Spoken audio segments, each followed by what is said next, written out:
of the sermon this morning, you notice that there are 5 pages in there. The latter part of that is just for your information. I will refer to it at one time during my sermon. There is a history of the city of Rome. And one thing in particular that I want you to notice is that section in that area where it does talk about the religion of the people in Rome. We'll talk more about that during my sermon. The third thing I want to comment. My son Steve showed me this past week, and I have no idea what date it was, maybe he does. There was a good friend of mine who passed away years ago, who was honored this past week, or the past several weeks, I'm not sure which. But some of you may know Dan Lester. He used to run the Dan Lester State Farm Insurance Company in Chesapeake. Dan was an elder of the church in South Point when I was there, and Dan and I was very close. In fact, when Vera had her open heart surgery, he and I went back to see her at one time, and his wife was dying at the time with brain cancer. And while we had prayer time, we had prayer for his wife and prayer for Vera. He prayed for Vera and I prayed for Laura. But Dan and I were very, very close. And this past week, he was honored by the county, Lawrence County, by having a bridge on the Chesapeake bypass named for him. Larry Greenslade, the minister of the South Point Christian Church, had part in the service. I wasn't able to see the whole service, but I was very much impressed. And I feel it's good that we can honor Christian people for what they do for the betterment of the community. And that's what I hold Dan's whole life. Okay, Steve, you can turn it on now. And that's already on? Okay.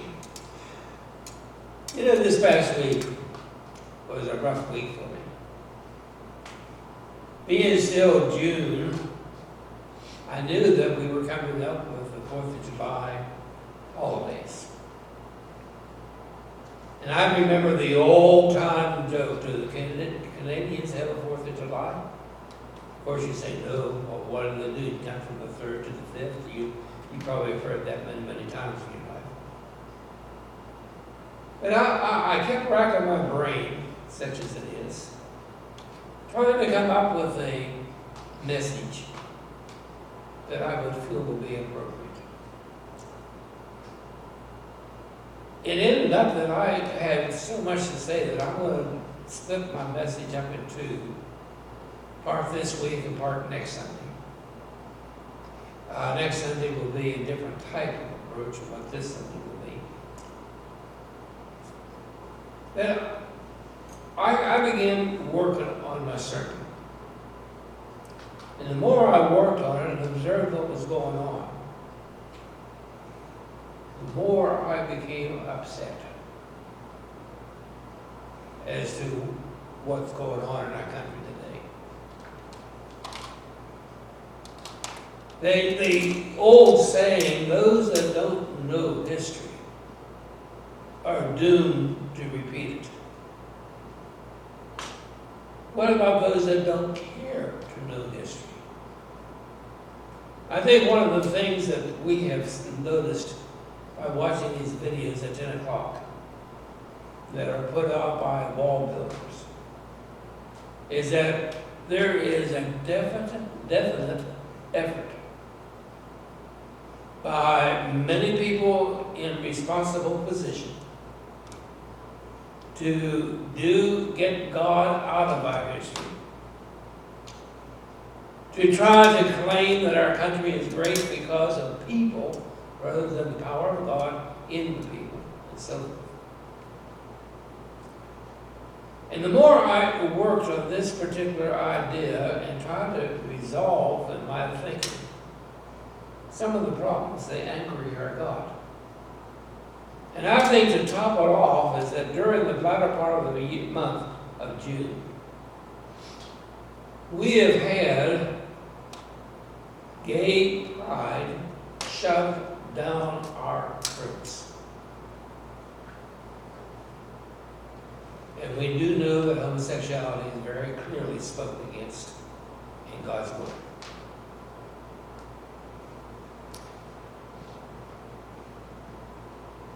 I want to preface what I'm going to be saying with a few things. First of all, I think we can respect a person without condoning everything they do. I respect everybody, every human being. I've called in jails, talked to murderers. I talked to a man in Pittsburgh, Pennsylvania, when I was preaching in Titusville, who was put in prison for the rest of his life as a result of his molesting some preteen girls. And I did bring him back to the church, back to Christ.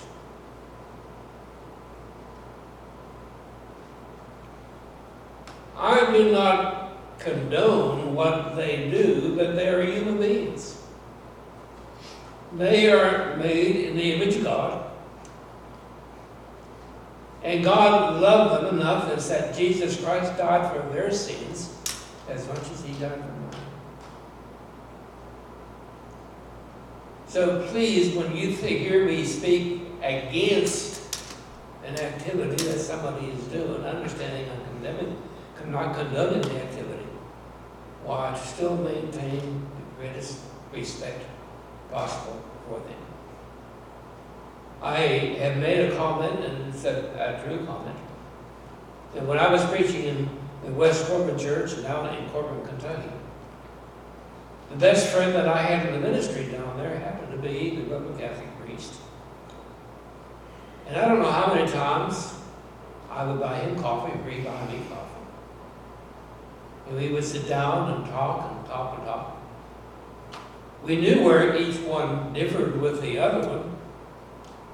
And sometimes you would think our talks were some of the greatest, we were the greatest enemies.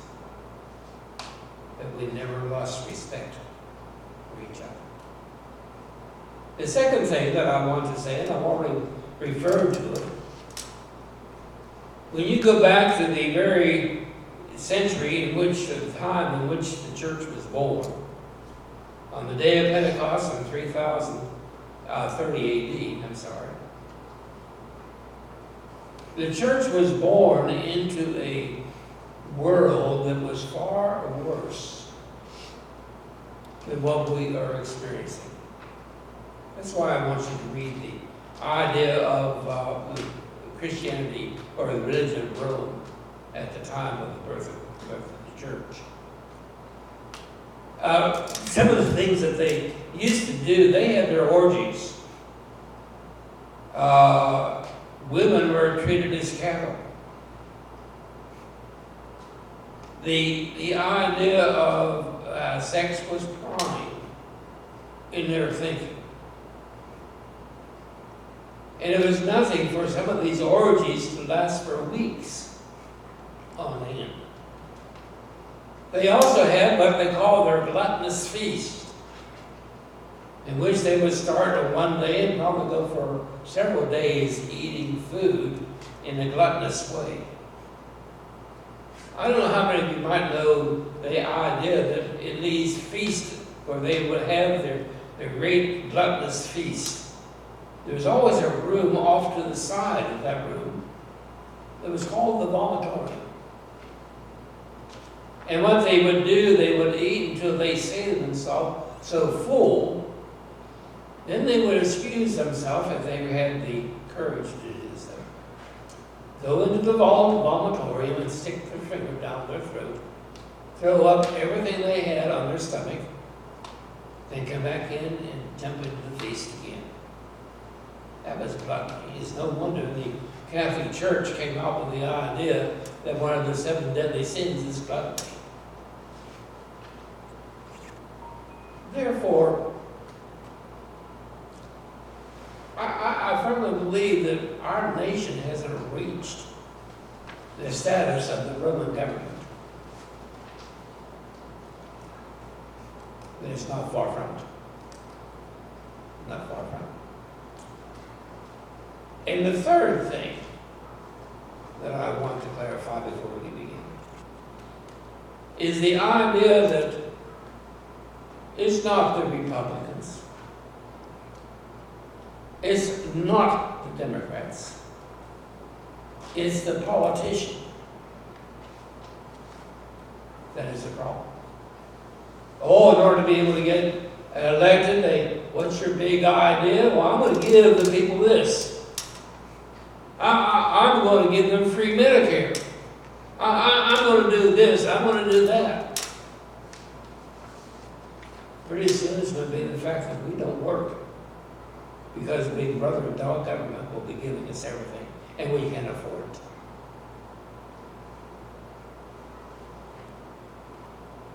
I have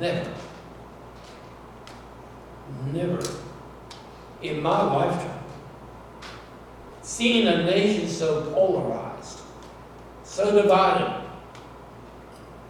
so angry and hateful in high society that we find today. And if you disagree with that statement, just watch the evening news.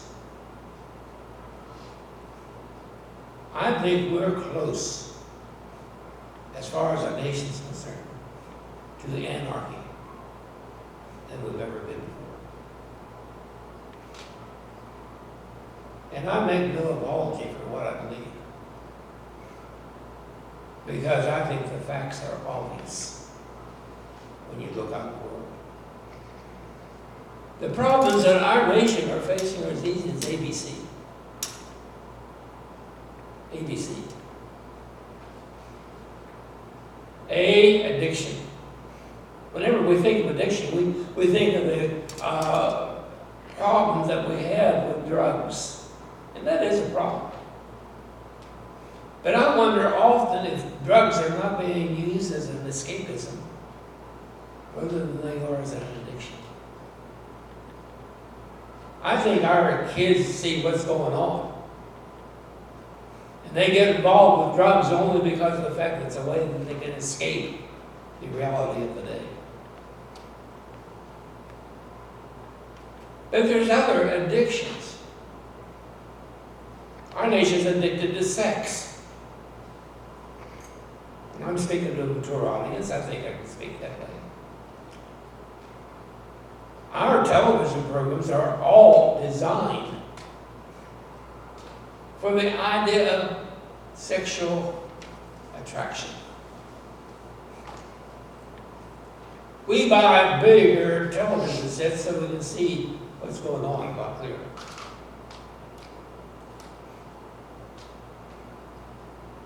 I think our nation is addicted to pleasure. If it feels good, do it.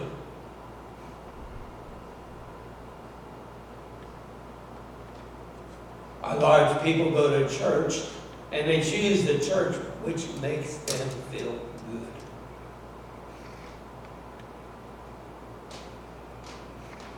I think our nation's addicted to money.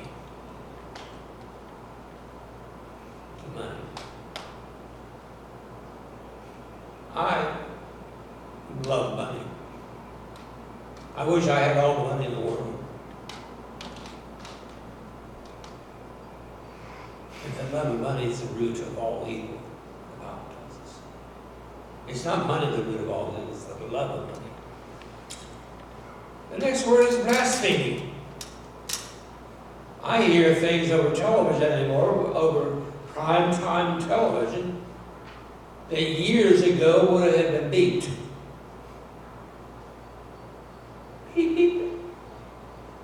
Maybe some of you right now would like to have a beeper to be able to beep me. I'm not sure.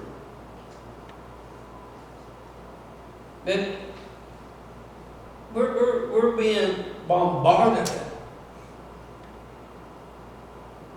with things that are actually blasphemous against the Word of God.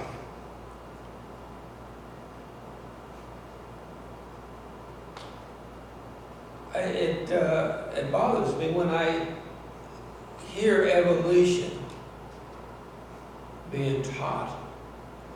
The other day, Steve and I were watching a program on television. And one of the things they had on there was this evolution of man, is each stage from the Neanderthal all up. The only place where you can find that actually happening is in your textbook. It never did happen. In fact, the science world has already condemned that particular identity of evolution of man. Neanderthal, this, that, and everything else. But yet it is still promoted in our schools, in our textbooks. We're talked about alternate lifestyle, illegal drugs, and all these things. Blasphemy. Blasphemy. When Christians protest, they are protested by the media. Give you an example of what I mean. I'm not even sure I have the facts right. But recently, in the past week, there was a bunch of preschool kids that were taken to a room, exposed to a bunch of homosexuals, who are teaching these preschool children the joys of homosexuality. You let a minister take children aside like that and teach them the joys of being in Christ, what's going to happen? I'm sorry. Then we have a Christless society. Oh, we're right now. Our government was formed, the Constitution was written by people that were deists. No way. Over 90% of those that were involved with writing our Constitution were Christians. Most of them were Calvinistic in background.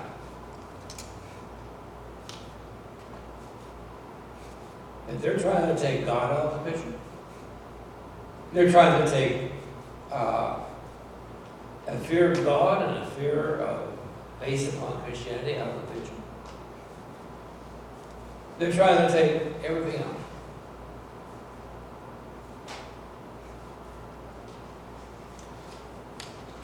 We wonder, what is the Christian? What is the Christian supposed to do? I look around, I wonder what I can do. I can remember one time, and I don't really comment on this too much, but when I was preaching in Michigan, small town between Flint and Lansing, a town called Owasso. It was in Shiawassee County on the Shiawassee River. They had a castle in the town called Corwus Castle, named after an author that was being used for the school board. But one day when I was out making my rounds, calling on different people, I decided to go home a different way, just to see part of the country. Michigan is a beautiful state. As I was going down the road, came across an old church building that had been converted into a school. And the kids were out, and they didn't say visitors welcome, but they said visitors encouraged on the sign of the school. The sign that they had also said it was non-state supported. captured my interest, so I stopped. My nose got real big and I had to put it where it belonged. And I went in, there was a bunch of parents that had mentally handicapped children. Some were mongoloids, others had autism, whatever. They had gotten together and was trying to educate their children to be responsible in our society. Stupid me asked the question, why doesn't the state help you? And they told me that there was no law on the book that provided for the education of mentally handicapped kids in the state of Michigan. I happen to know that one of the elders of the South Lansing Church happened to be a member of the Congress or Senate or whatever it was in Michigan. So I went down and talked to the preacher and asked him if he would arrange a meeting. He did. And I sat down and I talked to this senator, whatever his name was, representative, about this, and I took him up to the school. Introduced him to the parents that were working. He said he got kissed by more kids than they ever got in his life from his own grandchildren. A couple weeks later, this representative, this politician, called me. He said, Phil, we want you to come down to Lansing. And he told me where to go, and I did. And I got down there and I was introduced into a committee. Became an unofficial member of that committee. And they sat down and they wrote a law to educate the mentally handicapped. My name appeared on that law as one of the authors of the law. On the day that it was presented to the legislature of Michigan, I was appointed by the entire legislature to be an honorary member of the legislature from that day on. The bill was passed with my name on it. So I was in politics. And it turned out that the person that presented the bill to the legislature said one man in made a difference. Now, I say this not for my praise, but to illustrate that when there is a need, we can accomplish. With God on my side, we can do the impossible for the glory of God. In Ezekiel, the 33rd chapter, I would encourage you to read it. There is a passage of scripture about the watchman. If you see the enemy coming and don't warn the people, then you're going to be responsible. But if we see the enemy coming and warn the people, then we're free from all responsibility. It's very clear to me. I believe the church stands in a position to warn our nation as to what's taking place today. And I would encourage every Christian to prepare themselves for some of the difficult days that are ahead. We're going to bring our message to a close. And I would appreciate your praying for our nation. Make that your number one prayer during this week, that you pray for our nation, our leaders, and I think there's a lot of the people on this. And let's pray that God will send revival. Revival of God's Word. Because I think a revival is the only way we're going to have survival. Revival for survival. May that be our theme. We're going to be singing our song of invitation, Almost Persuaded, one verse. If anybody here needs to make a decision, we invite you to come.